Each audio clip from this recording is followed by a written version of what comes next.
हरे कृष्ण दोस्तों। श्रीमद् भगवद गीता यथारूप। आज से हम भगवद गीता का अध्याय 9 परम गुण ज्ञान शुरू करेंगे। परम गुण ज्ञान को बताने से पहले भगवान श्री कृष्ण ने अर्जुन से बोला था, हे अर्जुन, इस गुप्त ज्ञान के विषय में उसको कभी ना बताया जाए जो मेरा भक्त नहीं है।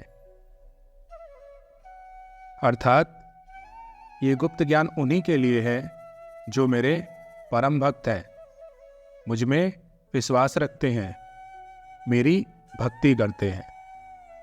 तुम मेरे मित्र हो, मेरे सखा हो, मुझ में यकीन रखते हो, इसलिए मैं तुमसे ये गुप्त ज्ञान कहने जा रहा हूं। सुनो अर्जुन, क्योंकि तुम मुझसे कभी नफरत नहीं करते, इसलिए मैं तुम्हें ये परम गुण ज्ञान बताने जा रहा हूं, जिसे जानकर तुम संसार के सभी कलेशों से मुक्त हो जाओगे। हे अर्जुन, ये परम गुण ज्ञान सभी विद्याओं का राजा है, जो समस्त रहस्यों में सर्वाधिक गोपनीय है, और ये परम शुद्ध ज्ञान है। चूंकि ये आत्मा प्रत्यक्ष अनुभूति कराने वाला है, इसीलिए ये धर्म का सिद्धांत है। यही अविनाशी है और अत्यंत सुखपूर्वक संपन्न किया जाता है। इसीलिए मैं तुमसे ये परम गुण ज्ञान कहने जा रहा हूं। हे अर्जुन, जो लोग भक्ति में श्रद्धा नहीं रखते, वे मुझे प्राप्त नहीं कर पाते। अतः वे इस भौतिक जगत में जन्म और मृत्यु के मार्ग में वापस आते और जाते रहते हैं, और इस मोहमाया से निकल नहीं पाते हैं, क्योंकि वो मेरे भक्त नहीं है। जो मेरा भक्त है, जो मुझ में विश्वास रखता है, वो इस माया में नहीं पड़ता और अंत समय में मुझ भगवत धाम को प्राप्त करता है। हे अर्जुन, ये समस्त जगत मेरे अव्यक्त रूप द्वारा व्याप्त है। समस्त जीव मुझ में हैं, किंतु मैं उनमें नहीं हूं। ये सारे जीव मुझसे ही प्रकट हुए हैं, मेरे ही अंश हैं। हे अर्जुन, तथापि मेरे द्वारा उत्पन्न सारी वस्तुएं मुझ में स्थित नहीं रहती हैं। जरा मेरे योग और ऐश्वर्य को तो देखो। यद्यपि मैं समस्त जीवों का पालन करता हूं और सब में व्याप्त हूं, लेकिन मैं इस विराट अभिव्यक्ति का अंश नहीं हूं, क्योंकि मैं सृष्टि का कारण स्वरूप हूं। जिस प्रकार वायु आकाश मंडल में प्रत्येक स्थान पर रहती है किंतु दिखाई नहीं देती है,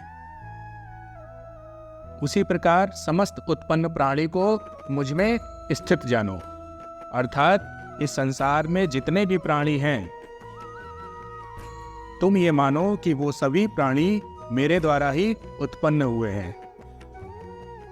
मैंने ही सभी प्राणियों को जन्म दिया है। मैं ही इनका माता भी हूं, मैं ही इनका पिता भी हूं।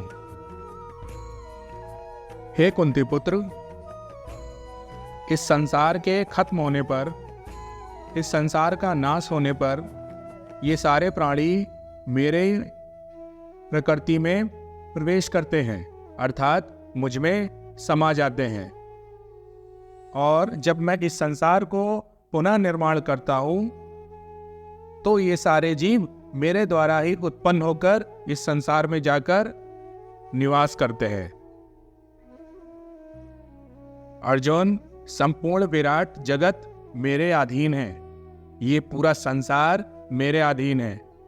मेरी इच्छा मात्र से ये संसार चलता है। मेरी ही इच्छा से ये संसार हर बार खत्म होता है और हर बार उत्पन्न होता है। जब मैं चाहता हूँ इस संसार को खत्म कर देता हूँ और जब मैं चाहता हूँ इस संसार को पुनः बना देता हूँ। ये सब मेरी इच्छा मात्र से होता है अर्जुन। ये संपूर्ण प्रकृति, संपूर्ण ब्रह्मांड मेरे अधीन है। मेरी ही इच्छा से ये संसार चलता है और ये प्राणी सांस लेते हैं। हे धनंजय, ये सारे कर्म मुझे बांध नहीं पाते। मैं उदासीन की भांति इन सारे भौतिक कर्मों में सदैव विरक्त रहता हूं। अर्थात ये संसार मेरी ही इच्छा मात्र से चलता है। ये भौतिक प्रकृति मेरे अधीन है। जब मैं चाहता हूं बना देता हूं, जब मैं चाहता हूं बिगाड़ देता हूं। किंतु मैं उदासीन हूं, मुझे कोई कर्म नहीं बांध पाते। और जो व्यक्ति मेरी इस दिव्य प्रकृति को जानता है वो अंत समय में मुझ भगवत धाम को प्राप्त करता है। हे कुंती पुत्र, ये भौतिक प्रकृति मेरी ही शक्तियों में से एक है और मेरे ही अधीन कार्य करती है, जिसमें ये सारे चर और अचर प्राणी उत्पन्न होते हैं। इसके शासन में यह जगत बारंबार सृजित होता है और बारंबार विनष्ट होता है। हे अर्जुन, जब मैं मनुष्य के रूप में इस संसार में आता हूं तो मूर्ख व्यक्ति मेरा उपहास करते हैं, मेरा मजाक बनाते हैं। वे मुझ परमेश्वर के दिव्य स्वभाव को नहीं जान पाते, मुझको पहचान नहीं पाते। और हे अर्जुन, ये उनकी अज्ञानता के कारण होता है, क्योंकि उनको ज्ञान नहीं है कि मैं कौन हूं।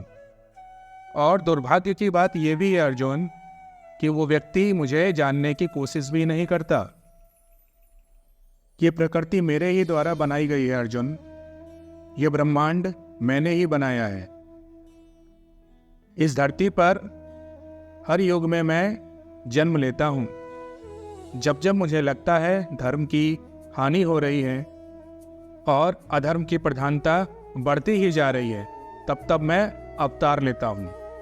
जो दिव्य पुरुष है, जो मेरी भक्ति करते हैं, मुझ में ध्यान लगाते हैं, वो मेरे इस स्वभाव को जानते हैं।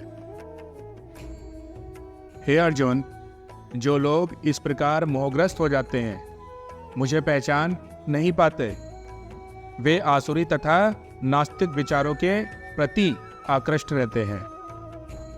अर्थात ऐसा व्यक्ति आसुरी तथा नास्तिक विचारों में डूबा रहता है और इस मोहमाया से बाहर नहीं निकल पाता।